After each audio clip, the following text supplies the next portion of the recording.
On dirait pas Michel Polnareff. On ira tous au paradis, mais moi. Bon, je vais retirer ça parce que je vois rien. Ouh, ça fait bizarre. Et ben bonjour à tous mes petits belges, j'espère que vous allez bien. En tout cas moi ça super et soyez bienvenus pour une toute nouvelle vidéo donc qui est un peu spéciale car suite au sondage que j'ai posté dans l'espace communauté de la chaîne, vous êtes la majorité à avoir voté pour que je fasse une vidéo sur mon opération des yeux. Donc soyez bienvenus sur cette vidéo. Donc pour ceux qui ne le savaient pas, je me suis fait opérer des yeux samedi passé, donc soit le 24 août. Donc dans ces vidéos, je vais vous parler de mon opération, mais je vais aussi vous parler de ce qui s'est passé avant l'opération et de ce qui se passe après l'opération. Car comme vous le savez certainement, on ne se fait pas opérer du jour au lendemain. Il faut évidemment faire quelques tests pour savoir voilà, si tu peux vraiment te faire opérer ou non. Donc juste avant de vous parler de mon opération, il faut savoir que je porte des lunettes depuis mes 1 an et demi et que je suis myope et astigmate. Donc je suis myope côté droit et astigmate côté gauche. Donc je vais essayer de vous mettre une image pour vous montrer ce que j'ai à la vue.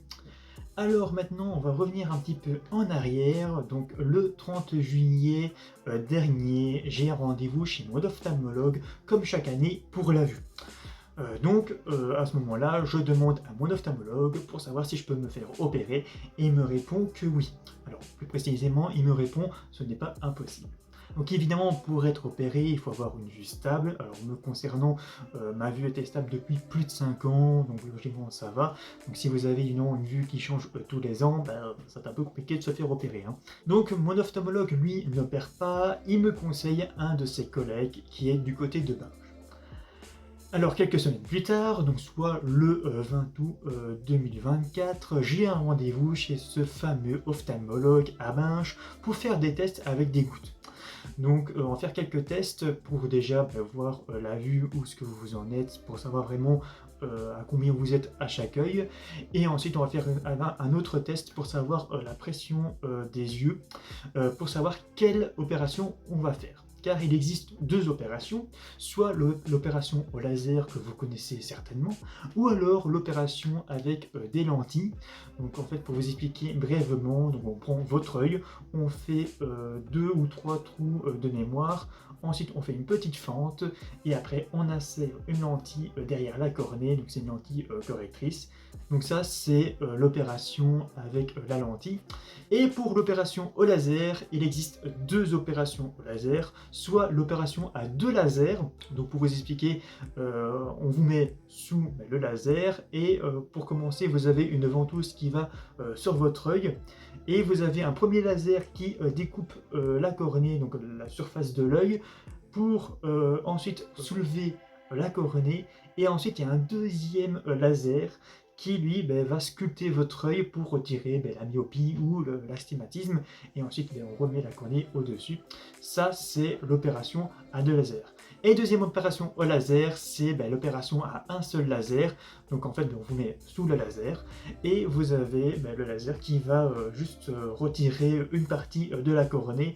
Donc c'est une opération un peu plus douloureuse que celle à 2 lasers, mais voilà, il y a deux moyens. Alors me concernant, suite au test, je peux me faire opérer au laser, mais vu que je suis pas très répondant, parce qu'en fait le problème c'est que depuis mes 1 an et demi je porte des lunettes, mais je n'ai jamais mis de lentilles et je n'ai jamais mis de gouttes dans les yeux, donc vu que je suis pas répondant, ils ont décidé de faire l'opération à un seul laser.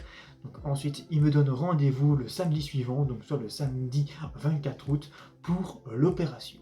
Donc le jour de l'opération, je me rends à la salle d'opération. Alors c'est pas vraiment une salle d'opération, en fait c'est un bâtiment avec une salle d'attente et à côté vous avez la salle avec le laser. Donc après m'avoir fait signer des papiers et après m'avoir mis des gouttes dans les yeux pour endormir l'œil, on m'installe allongé sur un genre de planche et après on me remet des gouttes dans les yeux pour bien endormir l'œil et après on me met sous le laser. Donc pour l'opération, on me met des écarteurs, donc on met des écarteurs pour bien écarter les paupières, pour avoir les yeux bien grands.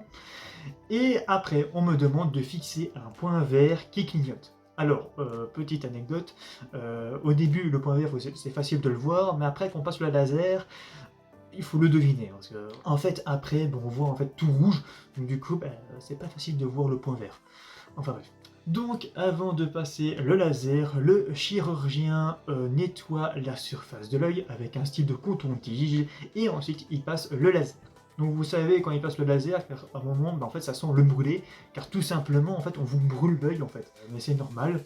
Et une fois le laser fini, le chirurgien refroidit l'œil avec de l'eau, tout simplement parce qu'on vous a brûlé l'œil. Et après il me met des lentilles, donc un pansement comme ils disent. Donc évidemment ils font ça aux deux yeux, ils font pas comme la cataracte, ils font pas un œil puis l'autre, ici ils font les deux yeux en même temps, comme ça tout est fait.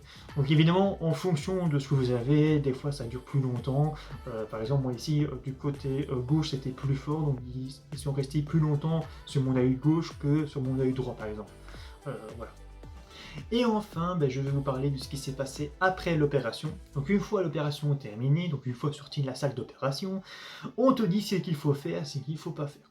Donc tout d'abord, ce qu'il faut faire, donc tout d'abord, il faut mettre les gouttes qu'on nous a prescrit, donc juste avant l'opération, on nous a prescrit des gouttes à mettre après l'opération. Donc tout d'abord, on nous a prescrit ce qu'on appelle des larmes, donc en fait c'est un pot comme celui-ci. Donc en fait, après l'opération, vu qu'on vous a entre guillemets brûlé les yeux, vous avez les yeux qui sont secs et vous devez mettre ces larmes pour humidifier l'œil, pour revoir. Ensuite, on nous a aussi prescrit de l'anti-inflammatoire et des antibiotiques qu'on doit mettre 4 fois par jour. Ensuite, nous devons mettre aussi des coquilles les 2 premières nuits. Donc en fait, ça ressemble à ceci. Voilà, donc en fait, ça c'est des coquilles qu'on met devant l'œil, comme ceci. Voilà. Et en fait, ça permet de ne pas toucher l'œil pendant la nuit, parce que sinon, on va avoir mal, tout simplement. Et enfin, ce qu'on ne doit pas faire, donc on nous interdit de faire du sport pendant une semaine, on ne doit pas aller à la piscine pendant 1 mois, et évidemment, on ne peut pas se toucher les yeux, sinon ça fait mal. Donc maintenant, je vais vous parler de mon ressenti, donc mon ressenti après l'opération évidemment. Donc le jour de l'opération, j'avais, d'après ce qu'on m'a dit, j'avais les yeux rouges. Évidemment, on m'avait opéré, donc du coup, j'avais les yeux rouges et j'avais les yeux qui me piquaient à mort, j'avais les yeux qui me brûlaient à mort. Et du coup, je devais en fait rester dans le noir, parce que quand je reste dans le noir, en fait, je pouvais ouvrir les yeux. Si j'avais de la lumière, j'avais très mal, voilà. Et du coup, à ce moment-là, je ne pouvais plus rien faire. Et d'ailleurs, en fait, le reste de la journée, j'ai dormi parce que quand j'avais les yeux fermés, en fait, ça me faisait du bien, tout simplement. Et je pouvais rien faire. Ensuite, le lendemain, je pouvais faire des choses. À ce moment-là, j'avais plus les yeux qui piquaient comme la veille. Enfin, si, j'avais les yeux qui piquaient, mais pour vous dire la douleur, c'est comme si vous avez un cil dans l'œil. Voilà. C'est à peu près ça, ça fait mal, mais c'est supportable par rapport à la veille. Je devais plus rester dans le noir, si j'allais dehors, ça allait. Et j'avais évidemment les yeux secs, mais voilà, avec les larmes, ça passait. Ensuite, 2 jours après l'opération, ça allait encore mieux. Ce jour-là, j'avais plus mal aux yeux, j'avais plus ces yeux qui piquaient, mais j'avais un voile. Donc après, en fait, je voyais flou. Et pour vous montrer un peu comment je voyais, en gros, je voyais comme ça. Voilà, vous ne voyez pas grand chose. Hein. Voilà, enfin si, je pouvais évidemment deviner les couleurs et deviner un petit peu les objets, mais par contre, pour lire, je ne voyais rien du tout. Ensuite, 3 jours après, ça va encore mieux. J'ai encore ce voile, mais c'est un voile plus léger. Je pouvais un peu lire, mais voilà, ça allait mieux. Et enfin, 4 jours après l'opération, donc au moment où je tourne cette vidéo, en fait, nous sommes 4 jours après l'opération. Et cet après-midi, je suis parti chez l'ophtalmologue à Binche pour retirer les pansements, donc qui sont les lentilles qu'ils avaient mis. Et ici, je vois mieux, je vois normalement, mais voilà, j'ai encore des difficultés pour voir, mais bon voilà, il faut quand même un certain temps évidemment pour que ça guérisse, parce que voilà, comme je l'expliquais, on m'a retiré entre guillemets une partie de l'œil, hein, et voilà, il faut que ça se cicatrise évidemment. Donc voilà pour l'opération de mes yeux. J'espère avoir bien expliqué ce que j'ai vécu, car pour vous expliquer, le jour de l'opération, en fait, j'ai pris des calmants pour ne pas stresser à l'opération et pour être bien zen, être bien détendu pour l'opération. Et avec ça, j'ai peut-être oublié quelques petites choses, mais j'espère avoir bien expliqué mon opération avant, pendant et après l'opération. Comme ça, peut-être pour ceux qui vont se faire opérer après, vous savez peut-être ce qui va vous attendre. Enfin bref. Donc ça y est, c'est une nouvelle page qui se tourne pour moi. Adieu les lunettes. Voilà, maintenant vous allez voir cette tête. Voilà, peut-être qu'il y en a qui préféraient me voir avec les lunettes. Mais bon, en fait, le problème, c'est que quand j'avais des lunettes, quand j'avais plus de lunettes, en fait, je ne voyais rien du tout. Je ne pouvais rien faire, tout simplement. Donc voilà, maintenant, il faut s'habituer avec ces nouvelles têtes. Donc c'est la fin de ces vidéos. Donc si vous avez aimé la vidéo, n'oubliez pas de liker la vidéo, de la partager et de vous abonner si vous avez envie. Donc moi, je vous dis à la prochaine pour une prochaine vidéo. D'ici là, portez-vous bien et ciao à tous.